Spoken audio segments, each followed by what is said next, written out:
Haydi nasıl bunu imenavo? Soygro ennili güzügen nüzük. Lima işte. Der Kamil, gözünde gözlük, elinde örgü olsa babaannem yanımda saracağım. Der Kamil, gözünde gözlük, elinde örgü olsa babaannem yanımda saracağım. Sen Kamil. Gözünde gözlük, elinde örgü olsa babaannem yanımda saracağım. Sen Kamil. Gözünde gözlük, elinde örgü olsa babaannem yanımda saracağım.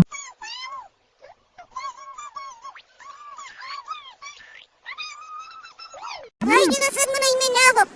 Soygro ennili güzügen nüzük. Lima işte. Kamil. Gözünde gözlük, elinde örgü olsa babaannem yanımda saracağım.